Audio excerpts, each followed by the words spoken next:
12টা বাজে, মনে হচ্ছিল চাঁদ রাত। অ্যান্ড আমি বলবো যে আজকে মনে হয় অনেকে নতুন জামাও পরে এসেছে শুধুমাত্র ভোট দিতে আসবে দেখে। তো আমাদের শিক্ষার্থীদের কাছে এটা একটা ঈদের মতনই একটা উৎসব। ভালো লাগছে সবাই ভোট দিতে বেশ আগ্রহী এইবার, কজ এত বছর পরে কাঙ্ক্ষিত ডাকসু নির্বাচন হতে যাচ্ছে।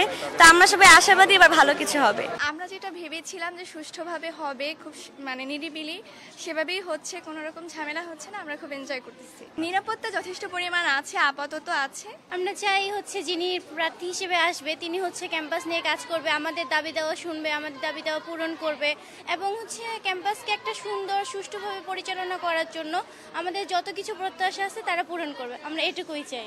একদম উৎসবের আমেজে ভোট হচ্ছে, যেন ভিড় নেই, কোনো সিরিয়াল ধরতে হচ্ছে না অনেকক্ষণ। ভালোই লেগেছে। না, অনেকক্ষণ সময় লেগেছে বলতে কি, আমাদের সেন্ট্রালে যেটা কেন্দ্রীয় নির্বাচন যেটা ছিল ওখানে প্রার্থী অনেক বেশি, তো পছন্দের প্রার্থীকে খুঁজে পেতে যতক্ষণ সময় লেগেছে ততক্ষণই সময় লেগেছে।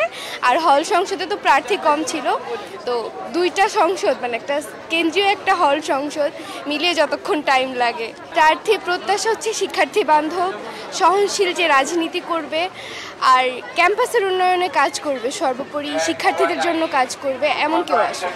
এবং আমি নিজেও একজন প্রার্থী, তো সেই হিসেবে আমি মনে করি এমন কেউই আসুক যে আসলেই শিক্ষার্থীদের কথা ভাবে, শিক্ষার্থীদেরকে নিয়ে কাজ করতে চায়।